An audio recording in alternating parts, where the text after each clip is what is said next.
sobre os critérios do GCF para projetos.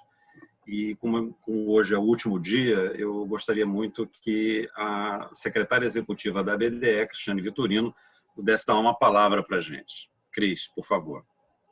Obrigada, Luiz. Bom dia a todos. Eu queria aqui agradecer, primeiramente, a parceria, que nós construímos com o Ministério da Economia, aí através da Secretaria de Assuntos Econômicos Internacionais, com o Banco Interamericano de Desenvolvimento e com o próprio GCF. Eu acho que a gente chega aqui no último evento nosso, o último webinar, do nosso ciclo de capacitação. Eu acho que durante essas 5 semanas a gente construiu aí um conteúdo muito interessante sobre as oportunidades e potencialidades que o fundo pode gerar aqui para o nosso país.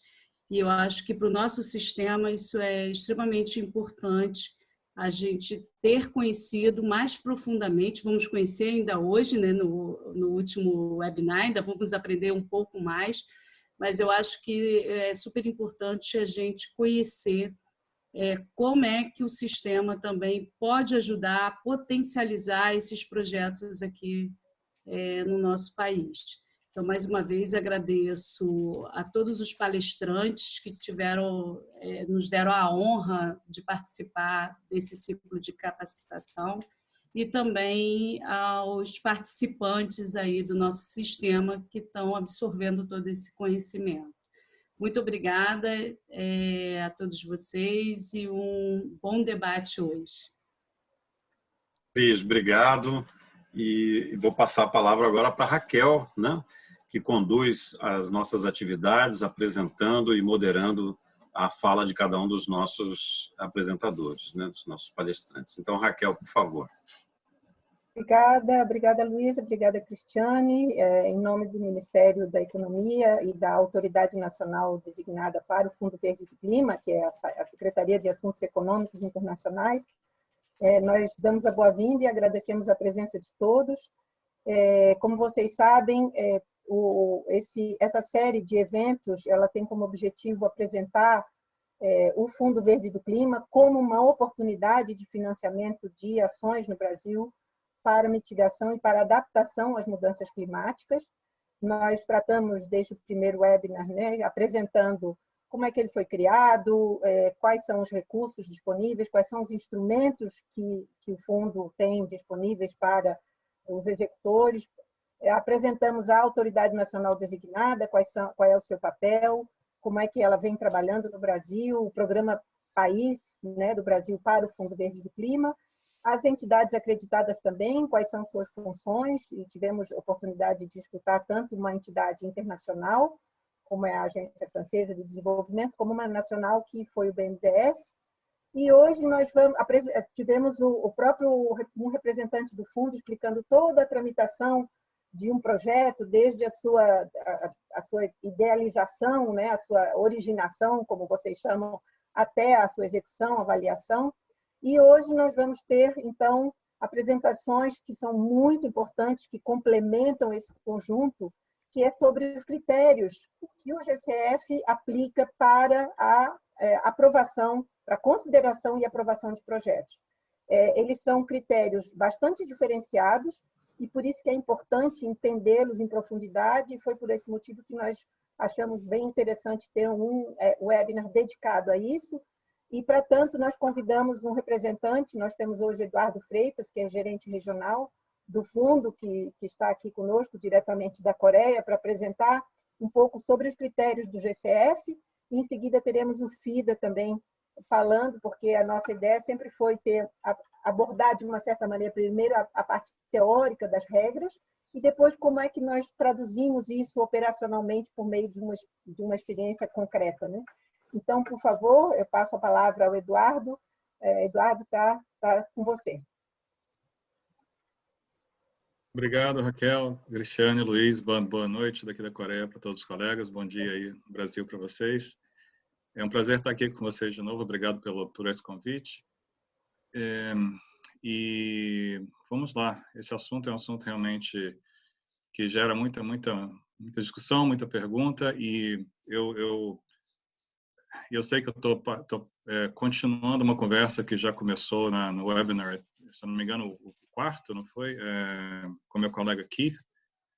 Então eu vou ir direto ao assunto com relação aos 6 critérios de investimento do GCF. Deixa eu colocar a apresentação no ar aqui enquanto eu apresento o assunto. Só um segundo, por favor.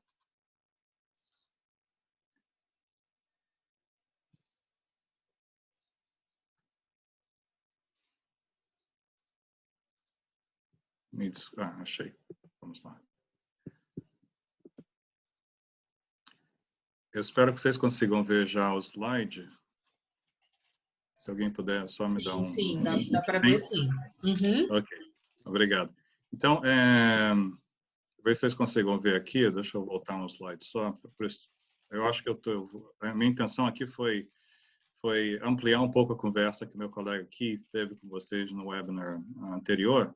Então, para os que participaram, vocês talvez vejam aqui já os passos aqui do desenvolvimento de uma proposta para o GCF. Eu não vou entrar nesse detalhe, mas eu trouxe os slides, caso vocês hajam perguntas ou a gente precise voltar, eu volto aos slides do Keith também. Mas o objetivo dessa apresentação hoje é falar disso aí que está na tela agora. Vou colocar aqui pronto, no modo apresentação, que são os 6 critérios de investimento do GCF. Primeiro aí é o potencial de impacto. Eu vou falar em mais detalhes sobre cada um deles, mas só para varrê-los aqui. Potencial de desenvolvimento sustentável, as necessidades dos recipientes, o potencial de mudança de paradigma, que é um critério que gera muitas perguntas, apropriação de país, que a gente chama de country ownership, é um termo em inglês, e eficiência e efetividade do investimento. Eu vou falar um pouquinho só nos slides de cada um, mas eu trouxe aqui também um estudo feito que eu posso até compartilhar com os participantes mais tarde, mas um estudo feito por uma consultoria internacional sem fins lucrativos, trabalha muito com o GCF, mas que traz uma consolidação de várias observações feitas pelo secretariado do GCF e pelo ITAP, que é um painel independente que também faz uma avaliação independente do secretariado sobre as propostas de financiamento, antes que elas possam ser apresentadas para aprovação do nosso conselho.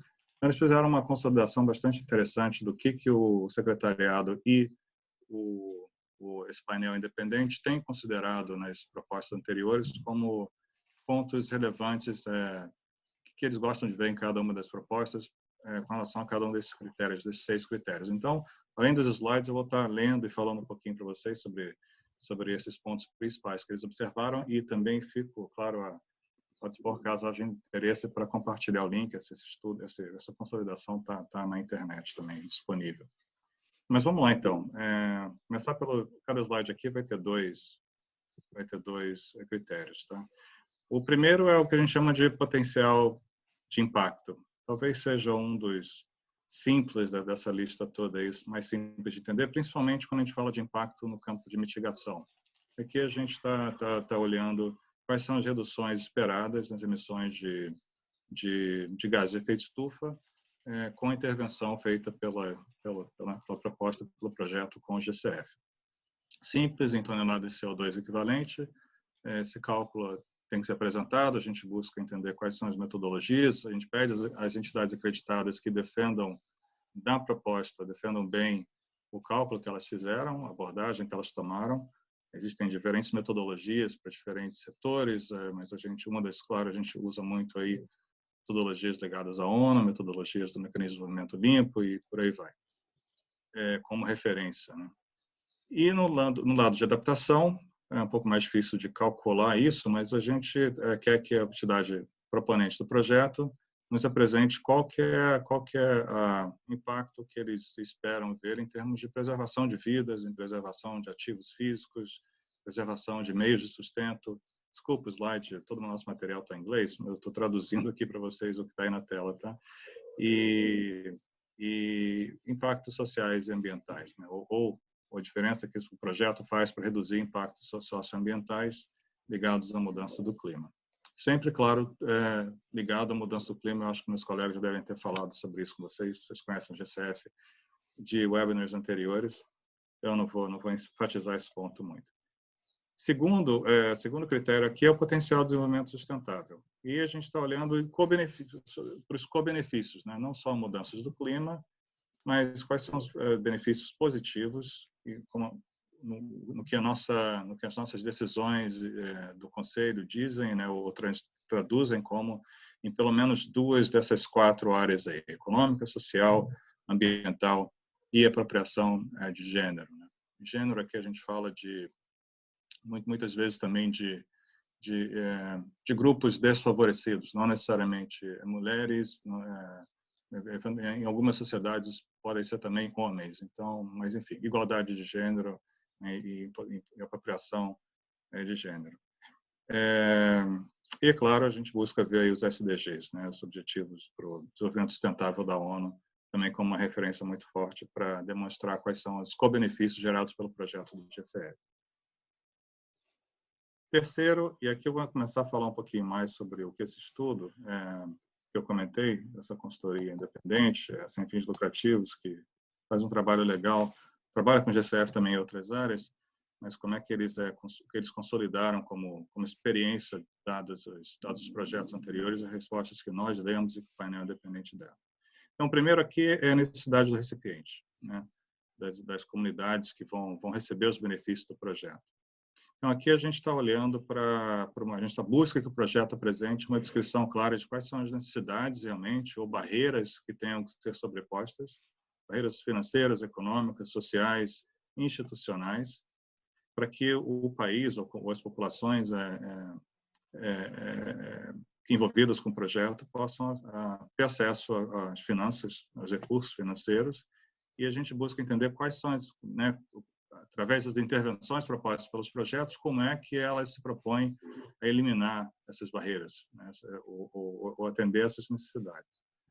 E nesse campo é que esse relatório, já estou olhando para o relatório aqui, traz algumas ideias interessantes que eu queria passar para vocês, sobre o que o nosso painel e o nosso secretariado têm avaliado como pontos muito positivos com relação a esse critério específico. O primeiro é que a gente busca que os projetos apresentados tragam um contexto bastante claro de quais são as métricas que são usadas para demonstrar os efeitos negativos das mudanças do clima, né? Como é que aquela tendência econômica, né, ou social, ou ambiental ligadas ao do negócio padrão de business as usual, quais são essas tendências, mas com métricas bastante claras. Depois, um outro ponto interessante é que que a proposta apresente de forma muito clara quais são os grupos vulneráveis que vão receber benefícios do projeto. Isso pode também ser traduzido como quais são as regiões, não só grupos em termos de populações, mas quais são as regiões ou quais são os mercados, né, que estão sendo abordados pelo projeto.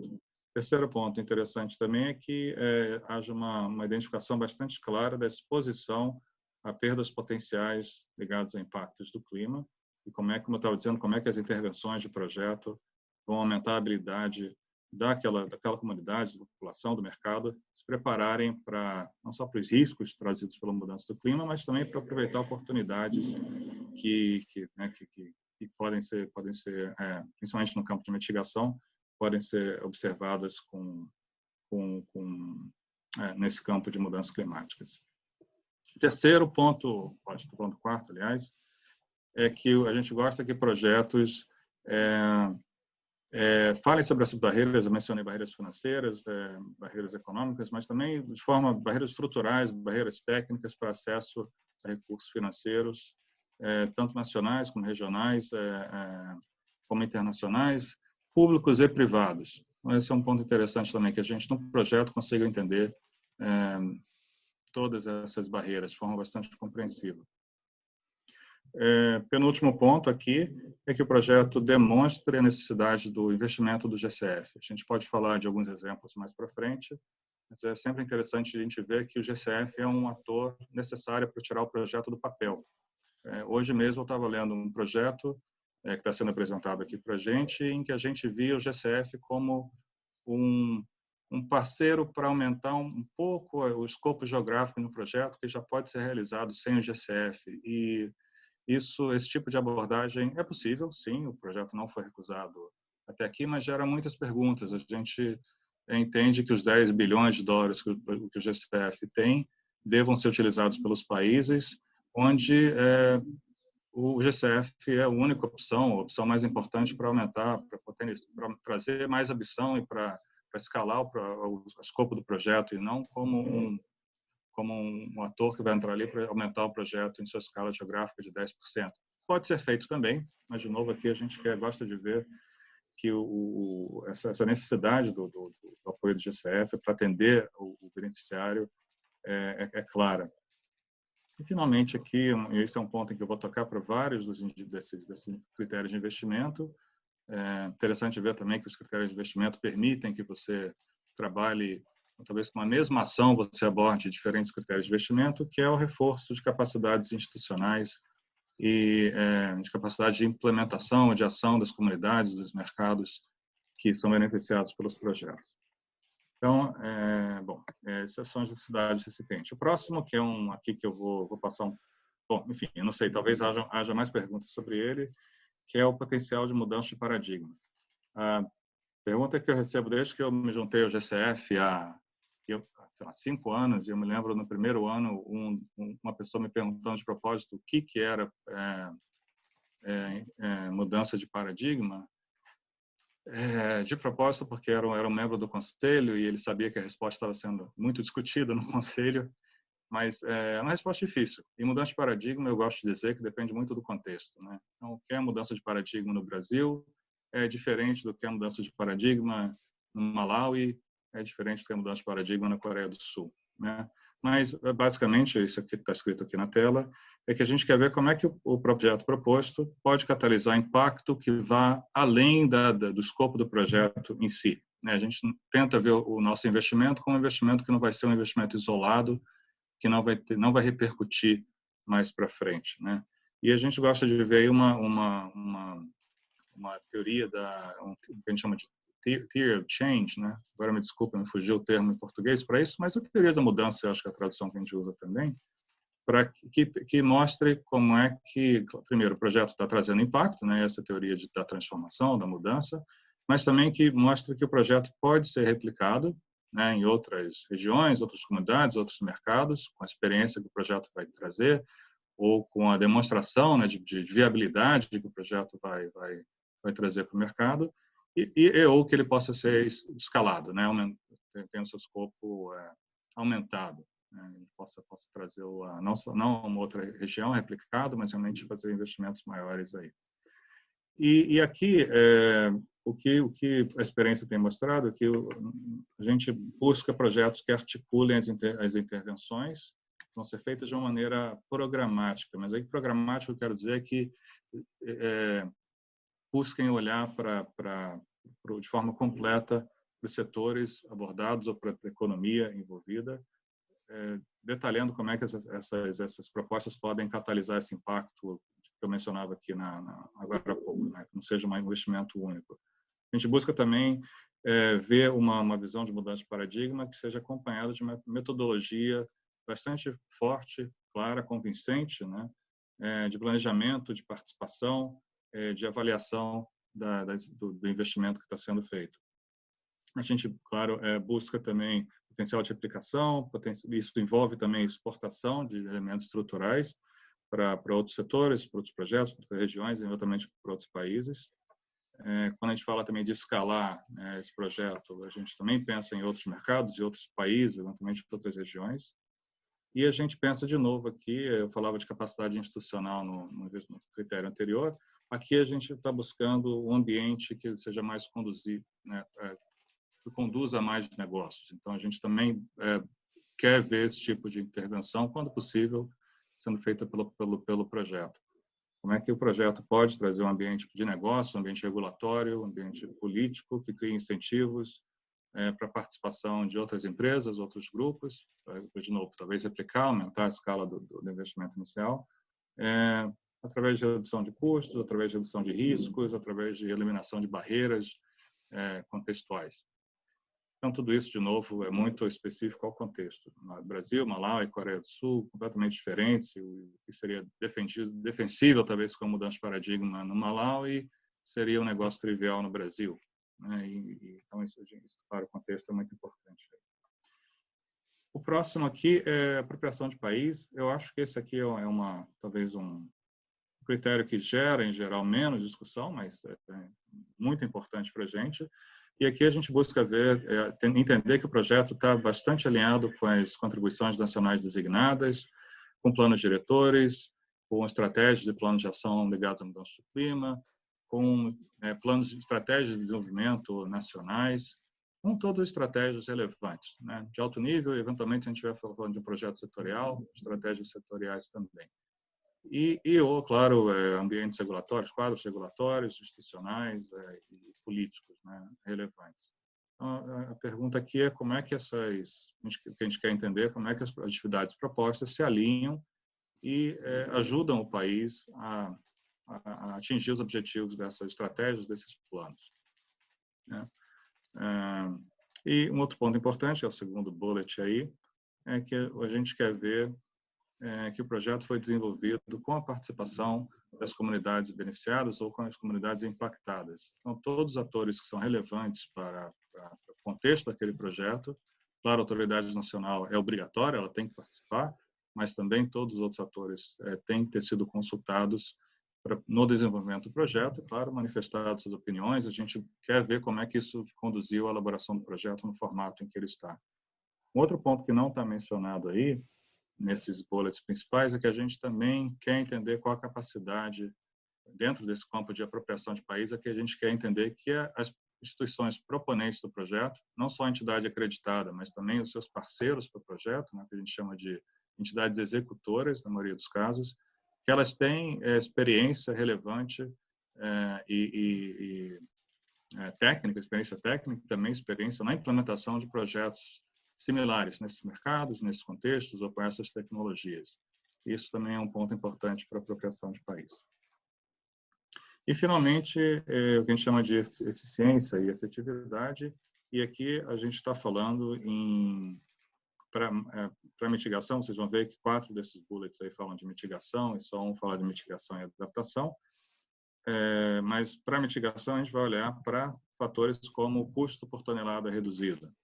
A gente quer que isso seja apropriado. Não existe valor maior nem menor, mas a gente vê um projeto, claro, se o custo é menor por tonelada, a gente entende que ele talvez tenha sido elaborado de uma maneira mais efetiva do que um projeto com maior custo. Mas não existe regra de ouro, não existe nenhum número que a gente esteja buscando para o custo por tonelada. A gente só quer ver se ele faz sentido de acordo com os benchmarks que a gente tem com a experiência dos nossos especialistas.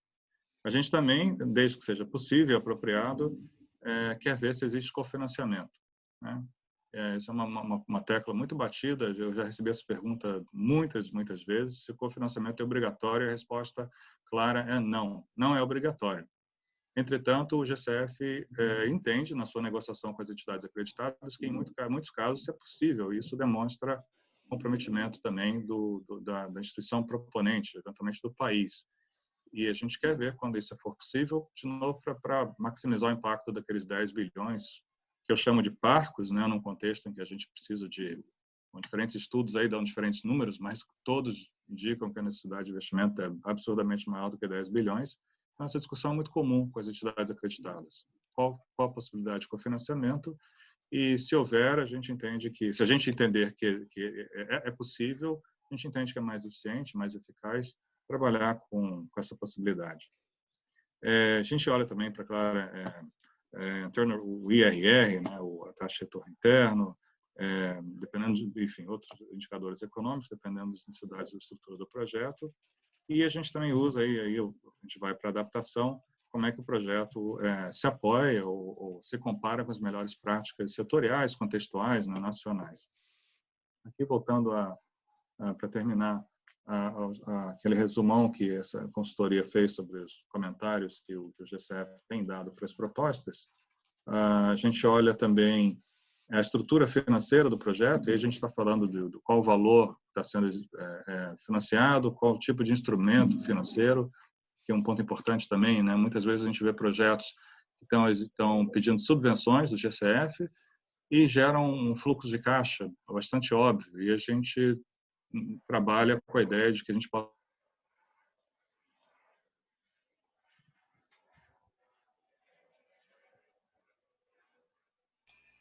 Está com mudo, Eduardo. Está mudo, parou o som. Voltou? Agora voltou. Obrigado, Rádio. Obrigado, Klaus. Eu espero que foi só agora? Ou eu estou muito tempo falando sozinho? Não, foi muito rápido, Não, já foi só voltou. agora. Obrigado. Eu devo ter sem querer tocado aqui no meu computador. Mas eu dizia que o tipo de instrumento financeiro é importante quando a gente vê que existe um fluxo de caixa previsto, seguro, a gente vai tentar trabalhar sempre empréstimo, não subvenção, a não ser que a subvenção seja absolutamente necessária, mas é o tipo de conversa que a gente tem com a entidade acreditada. Qual o prazo, né, do investimento, qual o prazo do empréstimo, quais são os termos do negócio. A gente vê também muito que o investimento do GCF não pode inviabilizar ou fazer uma distorção no mercado que torne menos atrativo para outros atores, principalmente atores privados, de investirem naquele negócio. Então, aqui também entra em eficácia e eficiência. A gente entra para cobrir talvez uma deficiência do mercado, para viabilizar o negócio, para demonstrar que o risco pode ser gerenciado, mas a gente quer, muito pelo contrário, atrair mais recursos. Eu já falei de condicionalidade, de financiamento, de catalisar investimentos privados e públicos. Falei de mobilização de investimentos, quando a gente falou de cofinanciamento. Eu estou olhando aqui a lista desse resumão, e já falei também das melhores tecnologias, né? Incluindo, só um detalhe aqui também, um detalhe importante, quando a gente fala de um projeto que explique quais são as melhores tecnologias, as boas práticas do mercado, a gente também pensa nas populações indígenas, nas comunidades locais, e como é que essas populações, o conhecimento talvez que as populações tenham indígenas, sejam aplicados ao projeto. Com isso, acho que esse é o meu último slide aqui, antes de passar para... Deixa eu ver. Antes de voltar ao que meu colega Keith já apresentou, eu vou fazer uma pausa aqui. E, não sei, Raquel, eu espero que... Deixa eu ver o tempo. Acho que eu estou mais ou menos dentro do tempo, né? E voltar a palavra para você, Raquel. Acho que a gente vai ter um tempo para perguntas e respostas, né? Aí fico à disposição para conversar mais. Tá ótimo. Obrigada, Eduardo. Eu acho Obrigado, que Raquel. foi uma apresentação que trouxe já muitos esclarecimentos, e eu acho que com a complementação, né, que o FIDA vai nos fazer agora, mostrando como é que eles aplicaram isso na prática de uma experiência de projeto, vai ajudar a entender ainda um pouco melhor, e ainda teremos a oportunidade de fazer perguntas e responder para os nossos assistentes. Então, obrigada pela apresentação, e já passando diretamente para os nossos representantes do Fundo de Agricultura, Klaus Heiner e Michael Hardy, que vão fazer a apresentação, aproveitando que eles estão com um projeto esse que justamente que eles vão apresentar, que é uma parceria com o BNDES, e que nós esperamos que seja aprovado já no próximo Conselho, agora em novembro, e que é um projeto que eu acho que pode ser um exemplo muito importante para outros projetos no país, porque trata de um tema, como disse Eduardo, difícil de trabalhar, que é a adaptação, e que eu acho que eles estão com uma experiência muito positiva. Então, passando imediatamente a vocês, por favor, Klaus e Hardy, está a palavra com vocês. Obrigada. Muito obrigado, Raquel, e obrigado também, Eduardo, por essa ótima introdução do tema. Falamos um pouco sobre esse projeto que temos aqui desenvolvido no Brasil, que está pensado para aprovação no Fundo Verde do Clima e também no FIDA, nas duas juntas no final do ano. Vamos dividir essa apresentação em duas partes. Uma é o Hardy Vieira, que fala mais sobre o desenho do projeto, e depois uma segunda parte onde eu vou falar sobre como esse projeto responde diretamente aos 6 critérios que Eduardo vem de introduzir. Então, sem perder mais tempo, vou dar aqui a tela para o Hardy para começar. Obrigado.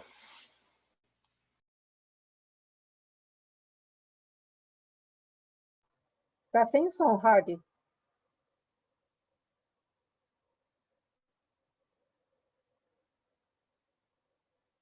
Ainda tá. Tem que tirar o mute. Pronto. Obrigada. Tá. Então, acho que tá dando para visualizar, né? Tá, perfeito. Então, como Klaus muito bem mencionou, eu vou começar contextualizando as operações e o trabalho do FIDA hoje no Brasil, bem como que o projeto está desenhado, para daí passar de forma específica para o Klaus responder e apresentar a parte dos critérios, né? Entrando diretamente sobre o FIDA, né, e suas operações no Brasil, o FIDA é a única instituição financeira internacional para a agricultura no sistema das Nações Unidas, né? E está entre os 10 maiores bancos multilaterais de desenvolvimento do mundo. Então, nesse sentido, o FIDA exerce um papel duplo, ao mesmo tempo como instituição financeira e também como agência de desenvolvimento. E foi fundado em 1977 com o intuito de mobilizar mais recursos para o investimento na agricultura e pobreza rural. A missão do FIDA é contribuir para que a população rural saia da pobreza e alcance segurança alimentar, por meio da geração de renda, sustentabilidade e resiliência. Aqui no Brasil, nós temos 2 escritórios, um em Brasília, que é considerado um centro de gestão do conhecimento e cooperação Sul-Sul, e foi aberto recentemente, em 2018, né? E um outro escritório em Salvador, aberto em 2011, que faz a supervisão, o apoio e implementação das operações do FIDA aqui no Brasil. O FIDA, no Brasil, tem uma atuação geográfica muito bem determinada, que é no Nordeste, principalmente no semiárido, que é considerada uma das regiões mais pobres do Brasil e da América Latina. A nossa carteira hoje em implementação corresponde a 6 projetos de investimento, um com o governo federal, com o Ministério da Agricultura, e 5 diretamente com estados do Nordeste, no caso Ceará, Piauí, Sergipe, Paraíba e Bahia. Com operações de crédito externo totalizando 452 milhões de dólares, incluindo a contrapartida, aí no caso do governo federal e dos estados. Além de 8 milhões em projetos de fundos não reembolsáveis, que complementam a nossa carteira em temas de gestão de conhecimento, diálogo de políticas, monitoramento e avaliação e cooperação Sul-Sul. Os projetos de investimento das operações de crédito hoje beneficiam praticamente 1 milhão de pessoas, aí 250 mil famílias, nas áreas mais pobres dentro do Nordeste, principalmente aí focalizando em mulheres, jovens e comunidades adicionais, como os quilombolas, indígenas ou pescadores artesanais, comunidades de fundo e fecho de pasto também, entre outros. Esses projetos hoje têm um investimento aí de aproximadamente 3 mil projetos de investimento em cadeias que consideramos que são muito importantes. Todos esses projetos diretamente com os beneficiários, né, apesar de serem aí projetos de fundo de operações de crédito externo, chegam ao beneficiário final na forma de fundo não reembolsável. E não aos beneficiários diretamente, mas sempre por meio de associações e organizações de produtores. Então hoje são aproximadamente 3 mil projetos produtivos em áreas como cajucultura, mandiocultura, apicultura, áreas que têm potencial de retorno, principalmente no semiárido. Em termos do pipeline em desenho atualmente, além desse projeto com o Fundo Verde do Clima, temos também outros 3 projetos estaduais, um com Pernambuco, Piauí e Paraíba, todos em etapas distintas de desenho. Pernambuco está aguardando a assinatura, enquanto que Piauí está com a carta consulta preparada e Paraíba ainda vai preparar a carta consulta. Entrando diretamente no projeto Semeando Resiliência Climática em Comunidades Rurais do Nordeste, onde a agência implementadora é o BNDES, né?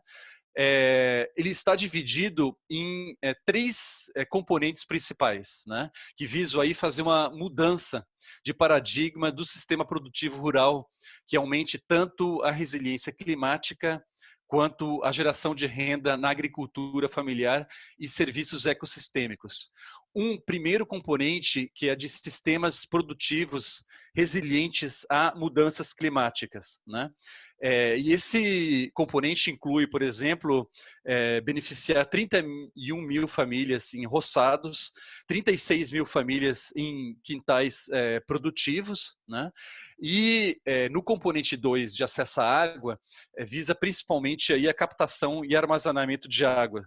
Entre as várias atividades estão aí 20 mil cisternas calçadão, que são cisternas para captação de água com fins produtivos, 500 barreiras trincheiras, 10 mil sistemas de reuso de água cinza e 5 mil tratamentos biológicos de esgoto. São algumas das atividades previstas, né?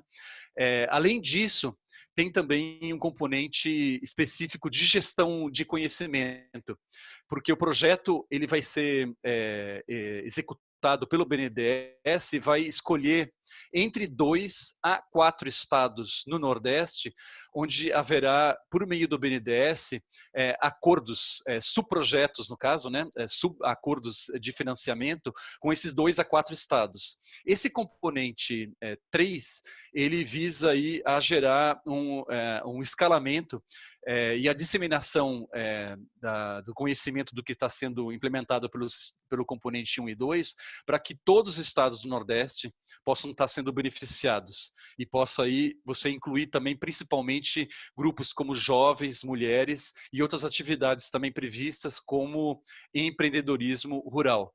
No total do projeto, a gente tem aí a expectativa de ter 1 milhão de beneficiários, né? Sendo que desses tem a meta de 70% cadastrados no CAD único. Novamente, aí a gente vê um critério muito forte de pobreza, né? E aproximadamente 85 mil hectares de sistemas produtivos resilientes. Aqui na apresentação, para não me prolongar devido ao tempo, né, tem detalhes de cada um dos componentes, do componente 1, né, do componente 2, depois a apresentação vai estar disponível, e do componente 3 também.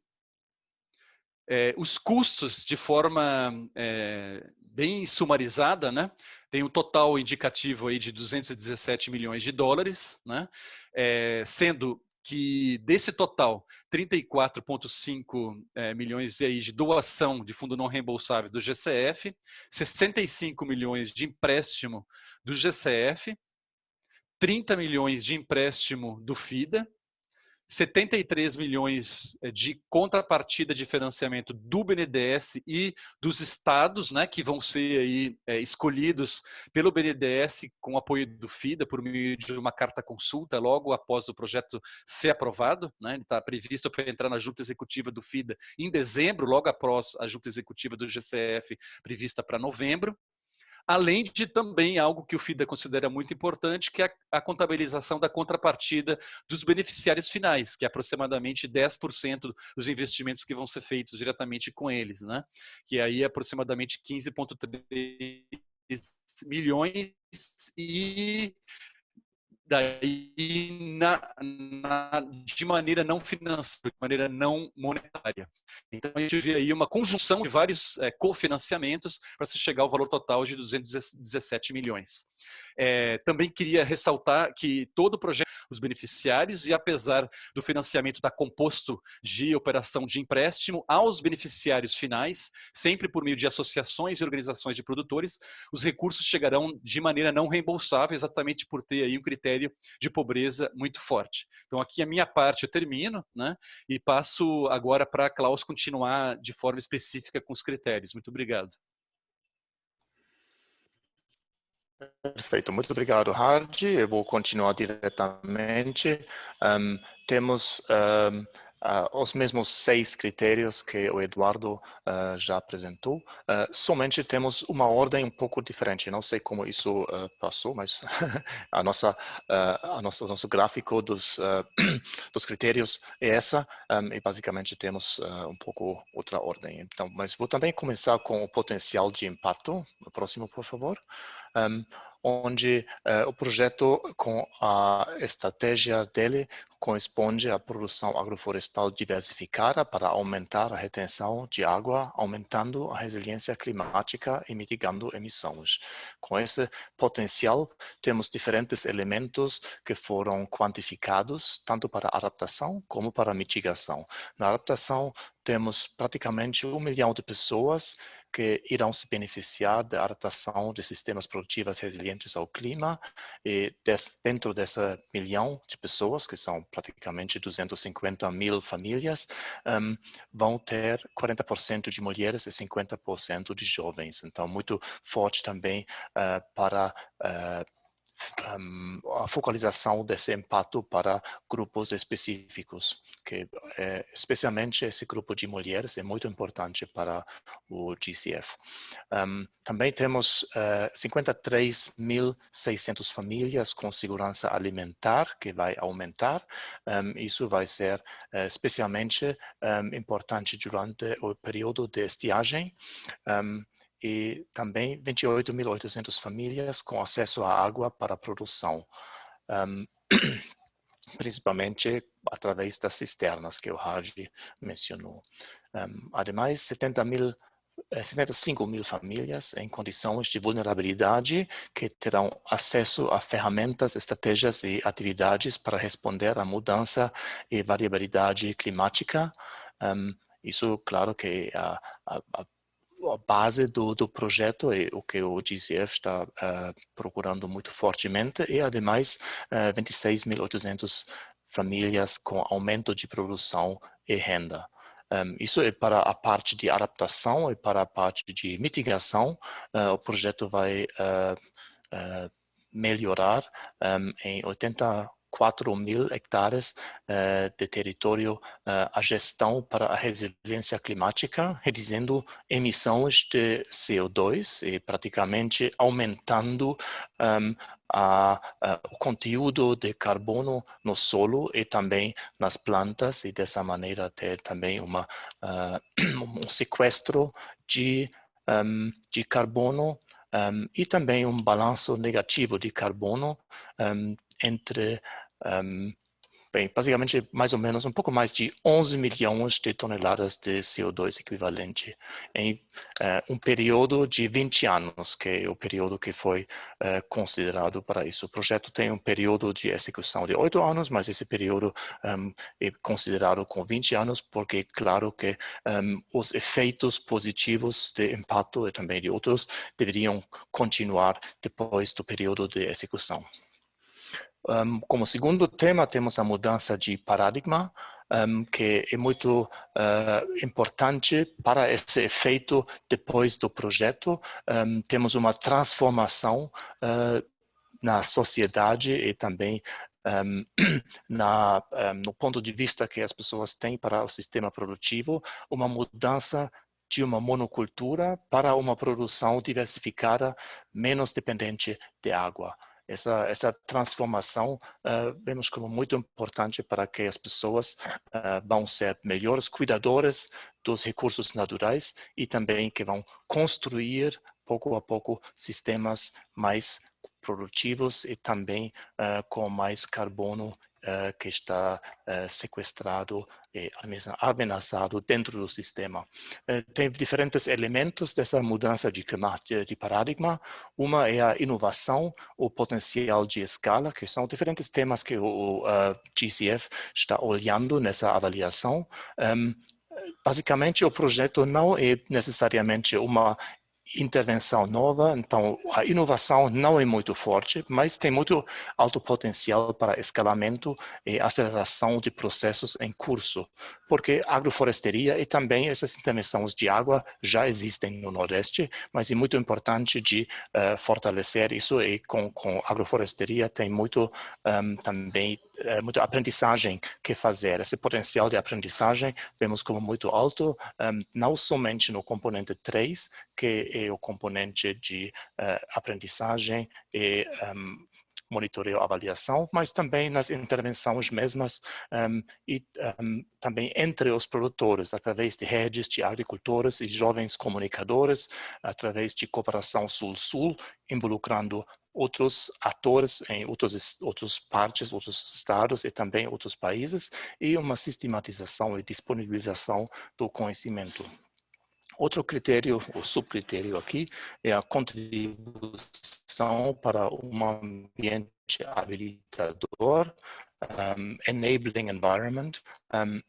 Lá temos um trabalho forte de assistência técnica, temos bancos de sementes e viveiros comunitários que estão incluídos no projeto, um sistema produtivo que aumenta a disponibilidade de água. Tudo isso vai criar um ambiente habilitador para a transformação. E a contribuição para a política pública e ambiente regulatório, isso como acompanhamento dos investimentos, vemos como muito importante, e o projeto vai contribuir com um plano, contribuindo para esse plano do governo e também para as contribuições nacionalmente determinadas, o NDC, do governo do Brasil.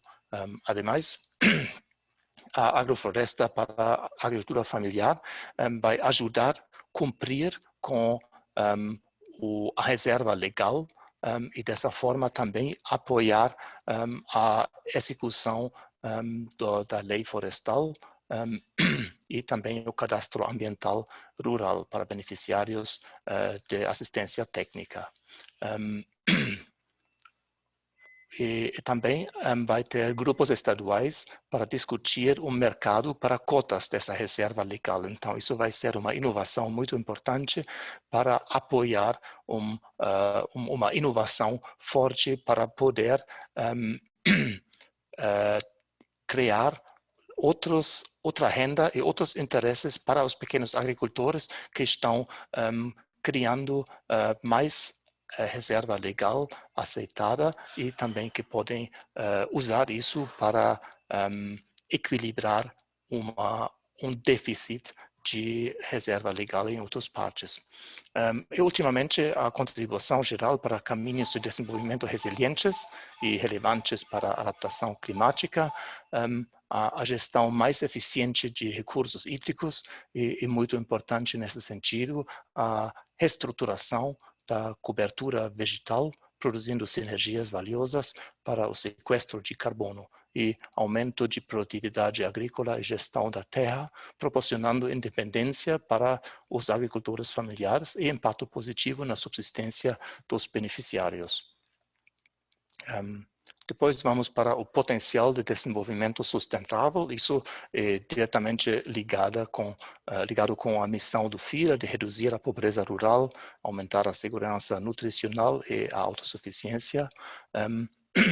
E temos alguns subcritérios aqui que foram avaliados pelo GCF. Uma é a restauração de ecossistemas, principalmente agroflorestas diversificadas, que são ecossistemas que criam sinergias entre a mitigação e a adaptação, e essa restauração também oferece co-benefícios, como o uso mais eficiente da água, a conservação do solo, o microclima melhorado, o maior teor de água no solo, produtividade agrícola melhorada, o maior conforto térmico para os animais, o sequestro de carbono, que já mencionei, conservação da caatinga, melhora também da gestão pastoral, redistribuição de nutrientes no ecossistema, diversificação da produção, isso inclui também a apicultura e a melhora da renda e da qualidade de vida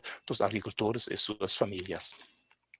Então, tem muitos elementos para essa restauração de ecossistemas aqui dentro desse projeto. Outro assunto muito importante para o FIDA e também para o Fundo Verde do Clima são a inclusão de mulheres e também de jovens.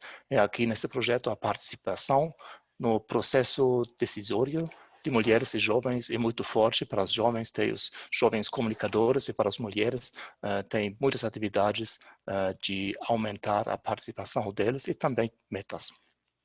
A promoção de equidade de gênero oferece a mulheres rurais acesso a recursos produtivos, treinamento de liderança, acesso a crédito e tecnologia para a produção de comercialização. Ademais, tem uma inclusão de povos tradicionais, promovendo a participação deles onde estão presentes no projeto. Com isso, ainda não sabemos exatamente como vai ser, porque os estados participantes ainda temos que escolher juntos com o BNDES.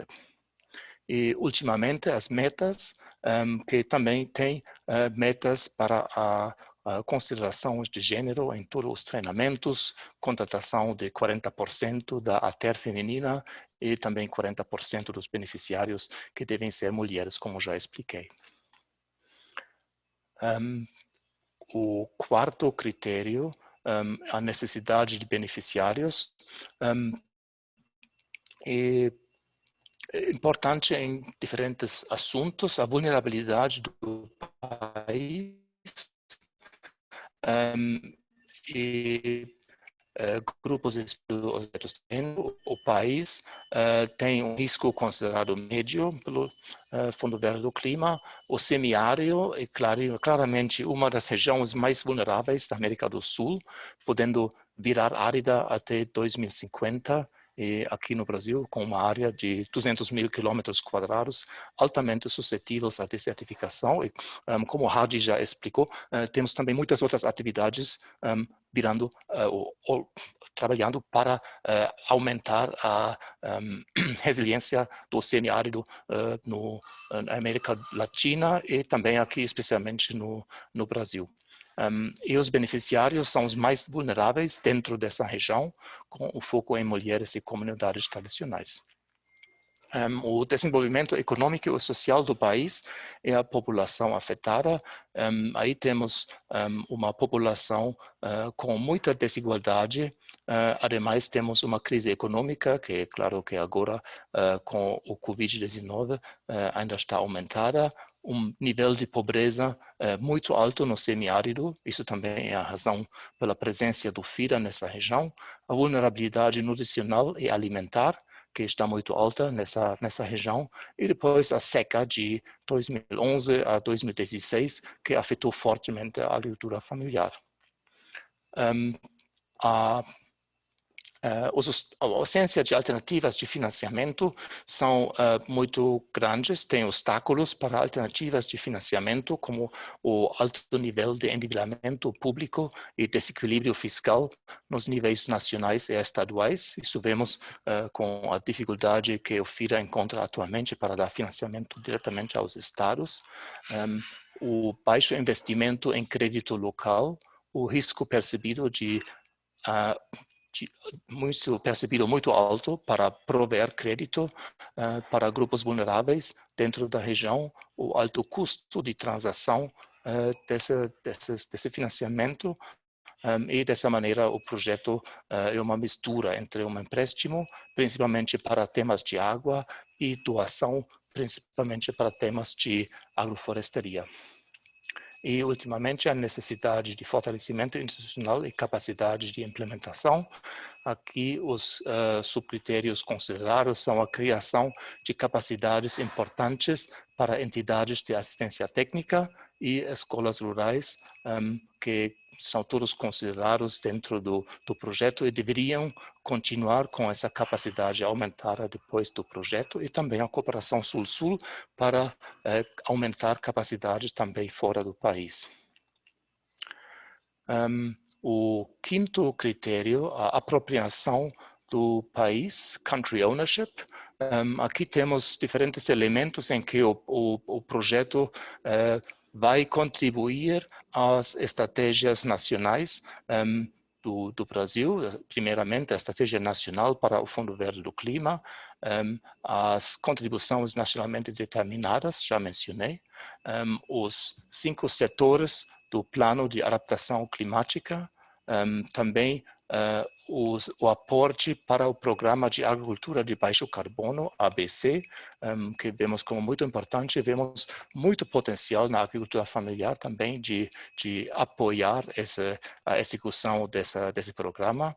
O Código Florestal, com o tema da reserva legal, que mencionei, e também a Política Nacional de Recuperação da Vegetação Nativa, que são esses 2 programas mencionados aí, ProVeg e PlanAVeg. E o último critério, eficiência e efetividade, aqui temos vários indicadores, principalmente os indicadores utilizados pelo GCF, são os indicadores chaves para comparação com outros projetos similares. Primeiramente, o custo por beneficiário, que está bem baixo nesse projeto, com um custo de menos de $1.000 por família. Normalmente, os projetos do FIDA têm um custo mais elevado, mas neste caso, incluímos muitas famílias e também temos eficiência de escala por um trabalho em 3 ou 4 estados. E também o custo para a redução de emissões de carbono, que nesse projeto, com $9 por tonelada de CO2 equivalente, é considerado muito baixo para projetos da região. Sabemos que tem outros projetos, especialmente na Ásia, que têm um custo menor para a redução de emissões de carbono, mas para a região de Sudamérica e também África, esse custo é muito bom. Outro tema importante para o Fundo Verde do Clima é alavancamento de cofinanciamento. Aqui temos um cofinanciamento pelo próprio FIDA e também pelo BNDES, como mencionado por Hardy.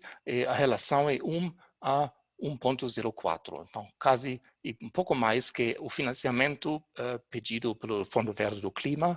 E isso não é considerado muito alto pelo Fundo Verde do Clima, mas para o FIDA já é uma taxa muito alta e considerável, porque estamos conseguindo alavancar basicamente os recursos do Fundo Verde do Clima com o mesmo montante, um pouco mais nesse projeto. E esses financiamentos são de crédito, né? Então, é muito importante de ter também nessa parte de alavancamento, que principalmente é crédito do Fundo Verde do Clima, também crédito que cofinancia o projeto.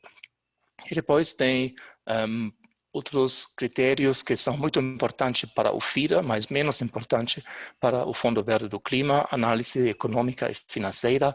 Lá temos um valor atual líquido do projeto, considerando uma taxa de desconto de 10%, que é bem alto, com $152 milhões, uma taxa interna de retorno econômica de quase 20%, e uma relação benefício-custo de 3,18. Então, isso também é uma boa relação para esse projeto economicamente. E com isso termino. Esses são os 6 critérios que principalmente foram considerados pelo Fundo Verde do Clima. Essa avaliação foi feita primeiro pelo secretariado e depois pelo ITAP. E isso passamos, basicamente, recebemos boas notas nesses critérios, e com isso a recomendação do ITAP para a junta do Fundo Verde do Clima de considerar positivamente essa proposta na próxima junta em novembro. Esperamos que tudo funcione muito bem, e com isso termino, e muito contente de receber perguntas. Muito obrigado. Muito obrigada, Klaus. Obrigada, Hardy. Foi muito interessante de ver como vocês aplicaram, né, a seu projeto, como vocês justificaram para o GCF com base nos critérios que eles aplicam. E eu acho que, de toda maneira, é importante informar também que isso não é um processo tão simples. Você eleva o projeto, né, faz a proposta e depois está resolvido. Não. Existe durante vários meses, são feitas idas e vindas, eles fazem perguntas, e a cada reiteração, né, você vai melhorando os aspectos que eles consideram importantes para a aprovação do projeto. Isso ainda antes de ir para o ITAP, que é o órgão independente de avaliação de projetos, e que também, de novo, acontece toda essa nova avaliação e idas e voltas e novas apresentações. O projeto é reapresentado, ressubmetido inúmeras vezes, até que ele fique no que o fundo considera como, né, a versão adequada para ser aprovada pelo Conselho. Então, muito obrigada de novo. E eu vou passar agora, então, ao Marco Aurélio, que vai fazer a mediação das perguntas e respostas. Marco Aurélio, se, por favor, fique à vontade. Obrigada. Obrigado, Raquel. Obrigado, Klaus, Eduardo, Hardy. Nós temos... queria abrir as perguntas e podem ser feitas pelo chat. E também podendo falar. O Noronha já indicou que gostaria de fazer uma pergunta. Então, se quiser abrir o seu áudio, vídeo, Noronha, para a gente começar.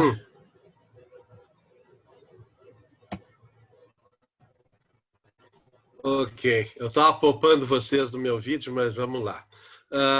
Bom dia a todos, bom dia, Klaus, Hardy, Raquel, Marco, Cristiane, Luiz, que eu estou vendo aqui as caras todas. Muito bom estar com vocês de novo. Eu confesso que eu não consegui assistir a palestra do Eduardo toda.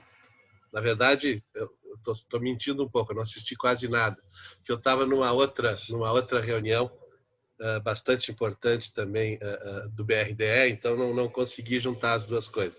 Mas o que me impressionou aqui, eu trabalhei muitos anos atrás em muitos projetos de desenvolvimento rural integrado, né? Principalmente o período que eu fiquei no Banco Mundial e também o período que eu fiquei no governo do Rio Grande do Sul. E esses conceitos todos e esta apresentação que o Klaus e o Hardy fizeram do projeto do FIDA, eles são absolutamente aderentes a tudo que eu não sou da área rural, mas a tudo que eu aprendi sobre programas de desenvolvimento rural integrado. A gente teve RS Rural, Paraná 12 meses, teve os programas de microbacia lá dos anos 70. Todos esses programas têm muito a ver, muitíssimo a ver, com isso que está sendo colocado no programa do FIDA. E os 6 critérios, e aí a minha pergunta vai terminar sendo um pouco mais para o Eduardo, mas o Klaus e o Hardy fiquem à vontade para responder, né? O que eu noto aqui aparentemente é uma flexibilidade do GCF, do Green Climate Fund, muito grande, né? Porque os 6 critérios, se a gente for olhá-los, né? E eu também, eu confesso que pode ser que eu cometa um erro aqui, porque os 6 critérios eu tomei nota do que o Klaus falou, né? Pode ser que não seja o que o Eduardo tenha falado, mas como eu vi que ele estava vinculando um pouco aos critérios do GCF, e depois referiu que ainda tinham critérios adicionais do FIDA, eu estou entendendo que esses 6 critérios, impacto potencial, mudança de paradigma, etc., são os critérios que o GCF usa para avaliar, né? E eu notei que na verdade, assim, nos critérios, tirando a questão do potencial de desenvolvimento sustentável, clima propriamente dito, clima na veia, assim, a gente não encontra muito. Então, o que eu aparentemente notei, e fiquei até bastante surpreso, feliz e surpreso com isso, é que o GCF não está vinculando só a clima, ele está... o clima, evidentemente, pode ser o leitmotiv aí, mas ele tem uma visão muito mais ampla e muito mais vinculada ao desenvolvimento sustentável como um todo, né? Então, eu só queria saber se do Eduardo, e também, se for o caso do Klaus, se eu estou um pouco pensando bem ou se eu estou fazendo wishful thinking, como se diz, né? Pensando o que eu gostaria de pensar, né? Que seriam programas socioambientais integrados, que é o que a gente aprendeu, eu ao longo de 45 anos, infelizmente para mim, a gente aprendeu a prepará-los ao longo desses anos todos, né? Ou se isto simplesmente é uma casualidade deste projeto específico do FIDA. Então, essa é uma pergunta, viu, Eduardo, porque muda completamente o potencial digamos assim, potencial de demanda que pode ter esse tipo de projeto para vocês, principalmente gerados aqui no Brasil, né? A pergunta é, isso é uma inovação para vocês? Ou isso é assim mesmo que o GCF aprova projetos, pensa projetos e avalia projetos. Não sei se eu me fiz claro, estou meio confuso, eu acho, mas a pergunta é um pouco essa. Assim, eu fiquei positivamente impressionado e queria saber se isto é o normal ou se é uma exceção, porque o Klaus é um cara muito bem relacionado, muito inteligente, todo mundo sabe quem é, gosta dele, aí o Klaus conseguiu aí emplacar um projeto que não era bem o que estava pensado. Obrigado. Obrigado, Noronha. Antes de passar então a palavra para o FIDA, para o GCF, eu acho que essa pergunta é fundamental e a gente tem uma discussão, porque o GCF é parte do ecossistema de financiamento ao desenvolvimento, mas é uma parte com foco em clima, seja na mitigação, seja na adaptação. E aí o critério fundamental, que eu acho que é o critério que tudo tem que estar indo atrás daquele principal critério, que é a potencial de impacto. Os outros critérios são importantes e têm que ser preenchidos, mas o potencial de impacto tem que ser mostrado com muita segurança. E aí, quando a gente fala potencial de impacto, é impacto de clima, mitigação ou adaptação, ou os dois, num projeto transversal, como é o caso do FIDA. E isso, e aí eu já vou passar a palavra, se linka com a pergunta que a Patrícia Carneiro do BNDES fez, que é falar um pouco como os critérios de impacto são avaliados na parte de adaptação, porque aí que pode aparecer um pouco mais a dúvida de o que é um projeto de desenvolvimento mais tradicional, ou até desenvolvimento sustentável, e o que é um projeto de adaptação. Mitigação, eu acho que até os indicadores são bem simples, né? Toneladas de carbono mitigadas. Mas a diferenciação entre um projeto de adaptação, que o GCF está buscando, e um projeto de desenvolvimento sustentável, eu acho que é uma coisa que o FIDA e o Eduardo poderiam explicar um pouco como vocês fizeram toda essa lógica para mostrar que o projeto do FIDA está trazendo de forma muito clara o impacto de adaptação e está trazendo todos os co-benefícios do desenvolvimento sustentável, integração das populações vulneráveis, integração das mulheres e tal. Então eu vou passar primeiro para o Klaus, se você quiser comentar, depois o Eduardo. Uhum. Perfeito, muito obrigado e também Marco Aurélio para dar essa explicação geral que é totalmente correta, né? O potencial de impacto é o que conta muito mais que o resto para uma avaliação do projeto. Se isso não está, eu acho que os outros critérios também não vão poder salvar uma proposta de projeto. Neste caso, é lógico que o potencial de adaptação para a população do Nordeste à mudança climática é muito forte, né? Com 1 milhão de pessoas e com muitas atividades que vão realmente transformar a maneira de produzir de uma maneira não sustentável e que basicamente representa uma mineria de recursos naturais para um sistema que vai acrescentar os recursos naturais e o carbono dentro do sistema e dessa maneira produzir um sistema de produção sustentável que vai poder garantir a produção dessas pessoas e dessa forma de agricultura nessa região no futuro.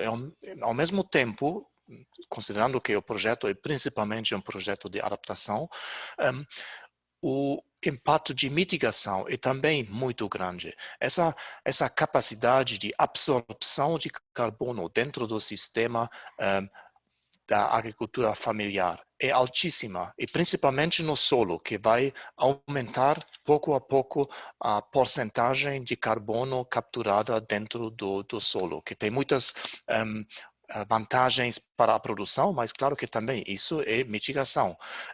E dessa forma, os 11 milhões de toneladas CO2 equivalente são um valor enorme também para o FIDA. O FIDA, que faz projetos de desenvolvimento integrado, em muitos casos, em todo o mundo, já há 40 anos, não tem outro projeto com 11 milhões de toneladas de CO2 equivalente. Isso realmente representa um projeto muito forte também em mitigação. Eu acho que a proposta também poderia voar somente com o argumento da mitigação. Então, neste sentido, o impacto desse projeto é muito alto e não se pode considerar basicamente as atividades como somente produção de renda. Isso é um efeito lateral para o Fundo Verde do Clima. Para o FIDA, não. Para o FIDA, isso é basicamente o que faz parte com o nosso objetivo institucional. Mas aqui temos um casamento muito fortunato entre redução de pobreza e também potencial de impacto climático. Obrigado. Só para complementar a colocação de Klaus, né, porque foi dito, não está tão forte no que foi apresentado a questão climática. Eu acho que, claro que a gente fez uma apresentação que é um resumo, né, mas tendo acesso ao documento completo, toda a intervenção tem um marco climático muito bem estabelecido. Né? Então, isso teve que ser muito bem desenvolvido para que se estabelecesse a intervenção. Né? Então, ou seja, o marco climático e a demanda da qual o projeto é originária, né? Ou seja, o FIDA já vem há quase 3 décadas operando no Nordeste do Brasil, com uma maneira de trabalhar, a qual esse projeto mostra uma grande transformação também, né? Porque o que a gente percebeu nos projetos em andamento na nossa carteira agora é que a região passou recentemente por uma crise hídrica e por uma estiagem muito forte, né? E que os nossos projetos não estavam preparados a responder. E isso tem uma origem climática. Então, eu acho que isso provocou o FIDA também a fazer com que o olhar para o semiárido, para o Nordeste, tivesse um ângulo climático diferente aos investimentos que eram puramente produtivos e que gerassem renda, que é o que basicamente a gente vinha fazendo até agora. Então, acho que isso tem que ficar muito claro também, né? É claro que a gente não apresentou aqui todo o raciocínio climático que foi desenvolvido para o projeto, mas na documentação ele teve que ser muito bem estabelecido e aprofundado.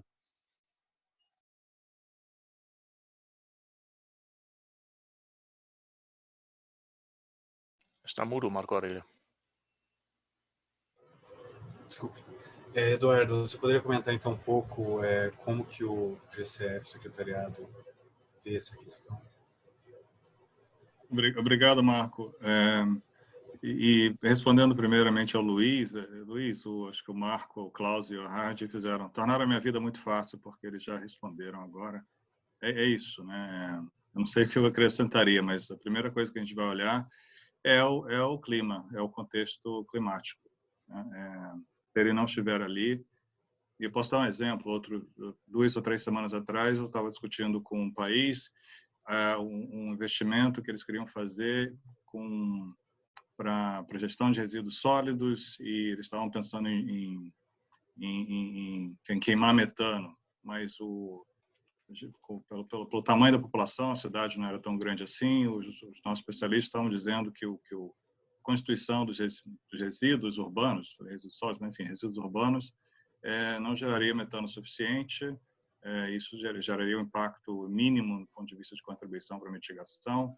E o projeto, muito claramente, se tornava um projeto ambiental, um projeto de desenvolvimento para a cidade, enfim, cidade da África, mas não um projeto climático. Então, a gente teve que descartar essa ideia, e não que a ideia não fosse boa, não pudesse ser desenvolvida, mas a gente achou que a proposta seria muito difícil para vender aqui dentro do GCF, e o país concordou em que eles priorizariam outros projetos.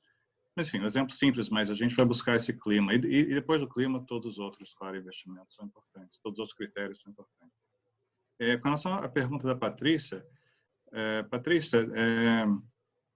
pergunta interessante também. Com relação nós temos o critério de investimento, que é o que a gente comentou agora, critério de impacto. Você mencionou, você quer saber sobre a adaptação, e os outros 5 critérios. E nós temos, além disso, algumas indicações do que seriam subcritérios. Mas esses são realmente indicações, são indicativos. Para adaptação, a gente fala por exemplo, em unidade de saúde, ou unidade de riqueza que o projeto vai proteger, né? Falando de ativos, a gente fala em efetividade de custo, né? Quantos dólares investir para proteger, né, essa saúde humana, quantos dólares infraestrutura que a gente fala em unidades, dólar por unidade de co-benefício gerado, estava falando agora há pouco de co-benefícios econômicos, financeiros, institucionais, e por aí vai. E por aí vai, né? Mas no fim das contas a gente vai querer entender qual é o raciocínio por trás desse argumento que o projeto apresenta, dizendo que ele vai proteger vidas, vai proteger a saúde, vai proteger a infraestrutura, e que isso tem que estar bem argumentado, né? Justificativo dentro do projeto, né? Com todo. Espero que eu tenha respondido, Patrícia, mas se você tiver uma pergunta mais específica para um setor específico, fique à vontade para me escrever, mandar um e-mail, conversar aqui com os nossos especialistas setoriais, e a gente vai a fundo para ajudar. Obrigado, Eduardo. Sobre esse tema, tem alguns conteúdos interessantes que foram já produzidos, que a gente pode disponibilizar, são públicos, né? Eu lembro de um paper do GCF que foi discutido no board sobre a abordagem do GCF para adaptação. Foi no final de 2018, é um paper interessante. E a área de avaliação, a área independente de avaliação do GCF, também está fazendo uns trabalhos no tema de adaptação e como mensurar, que são interessantes. Então, a gente pode colocar os links para esses materiais. Nós temos mais perguntas. Não estou vendo aqui, não estou achando o meu chat.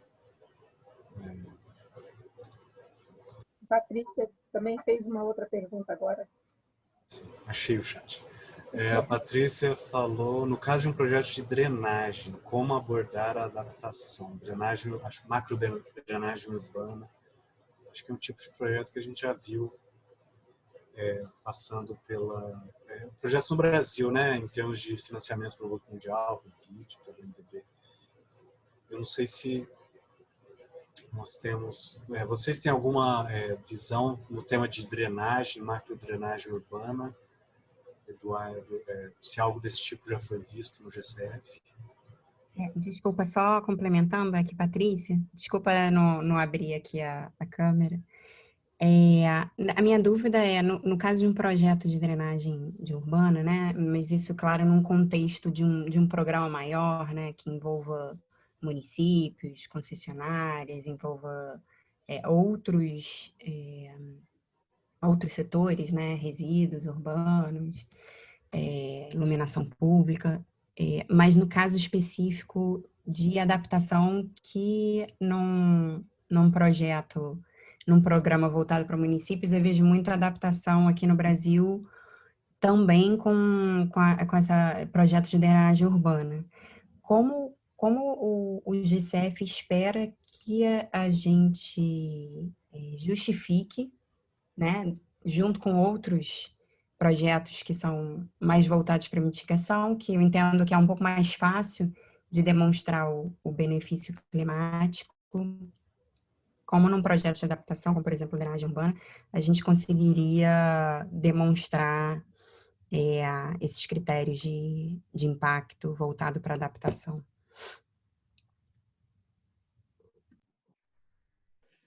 Marco, posso entrar? Sim, por favor.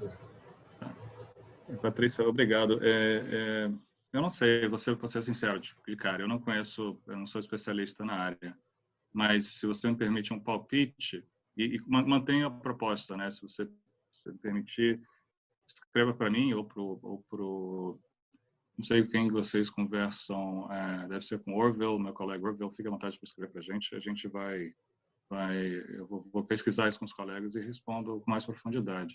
Mas você tocou em 2 pontos aí que só me geraram um pouco de curiosidade. Você falou em justificar o contexto climático, e aí a pergunta que me vem à cabeça o que esse projeto de drenagem, qual é o benefício que o projeto de drenagem vai trazer para as populações afetadas pelo impacto climático. Tem que entender aí, tem que conseguir mensurar qual é o impacto climático das populações. É bastante amplo. Então, quais são as vulnerabilidades, quais são os riscos, né? E como é que a drenagem vai reduzir esses riscos? E aí você começa a falar em adaptação, mas eu não saberia te dar exemplos aqui, então eu vou ficar devendo essa resposta, Patrícia. E fico ao dispor realmente para a gente continuar essa conversa rapidamente, para eu poder trazer essa. E é claro, também deixo a proposta para os organizadores aqui, Marco, Raquel, colegas, se vocês quiserem, a gente disponibiliza essas respostas também para os participantes, se for viável.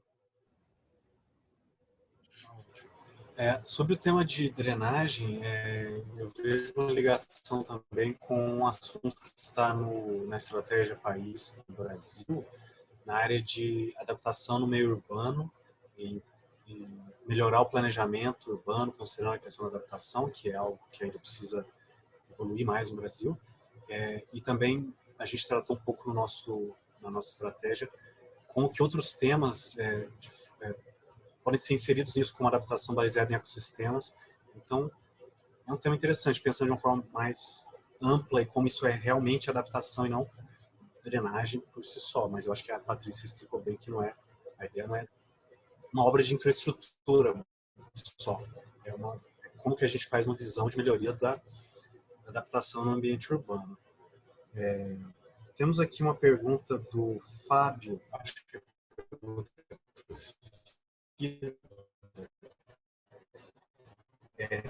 sobre, não sei se vai falar a pergunta, mas está aqui, se o FIDA foi direto para Concept Node, demorou a elaboração, se o Klaus e o Hard, na verdade a gente conhece, porque o Ministério da Economia participou desse processo todo, fizeram tudo e ao longo do tempo, foram evoluindo a proposta, mas Klaus, pode ir. Sim, muito obrigado, Fábio, para essa pergunta, porque é importante explicar o processo também de geração de um projeto. Neste caso, foi particularmente longo.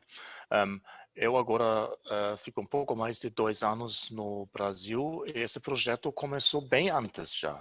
Então, eu vou pedir a Hadi também de explicar um pouco o início do processo, mas principalmente se começa com uma nota conceitual que já é bastante elaborada, bastante detalhada, para uma primeira avaliação do Fundo Verde do Clima. Depois teve um período em que o FIDA e também o GCF precisavam de mais tempo porque uma dificuldade de financiamento do Fundo Verde do Clima, que basicamente esperava a reposição para poder aprovar novos projetos e dessa maneira a gente teve tempo para fazer um processo de desenho mais longo, com muitas consultas também de diferentes pessoas involucradas nos estados, uma consulta indígena e depois um processo de desenho bastante elaborado, que foi um desafio grande para responder bem a todos os critérios e também as perguntas do GCF, mas também para o FIDA, que tem a própria metodologia de preparar um projeto e revisar isso, e a gente teve que fazer isso em paralelo, praticamente com 2 documentos de desenho separados, mas iguais. Né? A gente fez questão de sempre fazer um espelho do desenho no outro formato. Dessa maneira, a gente tem um projeto agora e não um projeto FIDA, um projeto GCF. E para o GCF, o que conta é o Funding Proposal. E eles avaliaram isso com muita profundidade, e para o FIDA tem um relatório de desenho que praticamente diz a mesma coisa com outro formato. Isso é uma particularidade do FIDA que eu acho que muitas outras instituições vão encontrar também, e isso consome não somente muito tempo, mas também muita atenção e trabalho. Talvez, Hadi, se você pode explicar um pouco melhor o início desse processo. Obrigado. Sim, não, claro. Eu acho que a Raquel colocou muito bem que no processo de, digamos assim, reta final, né, tem um processo intensivo de resposta a muitas perguntas e questionamentos do GCF, onde a nossa equipe teve que ficar literalmente, praticamente 24 horas de alerta por várias semanas para responder bem e rapidamente essas perguntas, né? Mas esse é o processo final que está durando os últimos meses, né?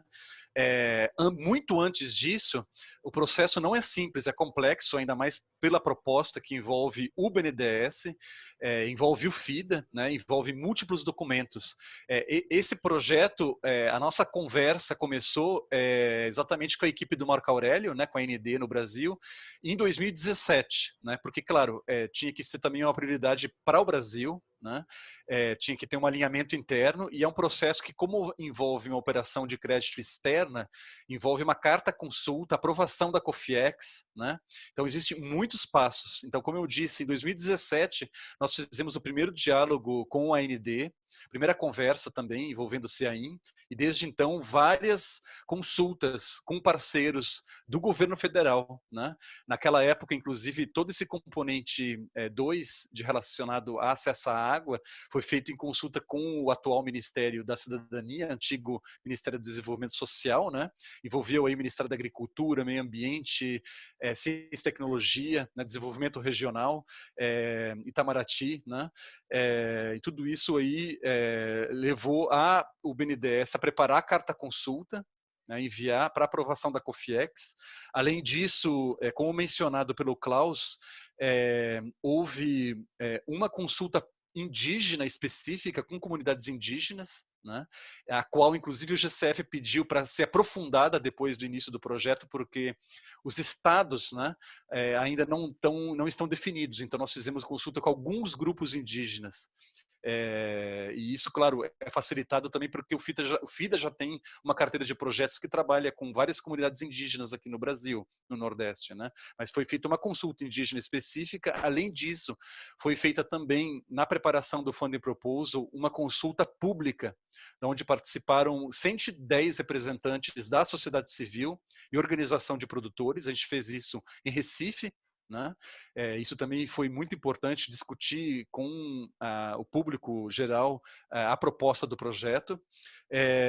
E foi feito também 2 missões de campo, né, para verificar em loco experiências diversas com o que o projeto está propondo. Uma em Pernambuco, uma no interior da Bahia, né? E também foi feita uma missão de desenho na sede do BNDES no Rio de Janeiro, né? As missões de campo foram feitas em 2018, a missão junto ao BNDES, na sede do BNDES, para trabalhar em bastante proximidade com o BNDES, foi feita no início de 2019, né? Então, isso para colocar no panorama esse processo que realmente é muito longo e bastante exigente por parte do GCF, eu posso dizer, porque são cumprir com os requisitos do GCF. Claro que a apresentação é muito sumária, mas os documentos a serem preparados são passou por uma revisão interna do FIDA também, esse projeto, né, o documento de desenho do FIDA. Então, inclusive, a gente teve que sincronizar bem os tempos e a preparação de ambos para que a gente tivesse 2 documentos, 2 conjuntos de documentos fossem completamente alinhados, né? Então, basicamente depois foi feita a carta consulta e depois propriamente o desenho da Funding Proposal e do documento de desenho do FIDA. Com essa consultas que eu mencionei, indígenas, consultas públicas e campo, para poder informação diretamente. Obrigado. Isso para agregar a relação com GCF faz exclusivamente, então, a nota conceptual, a funding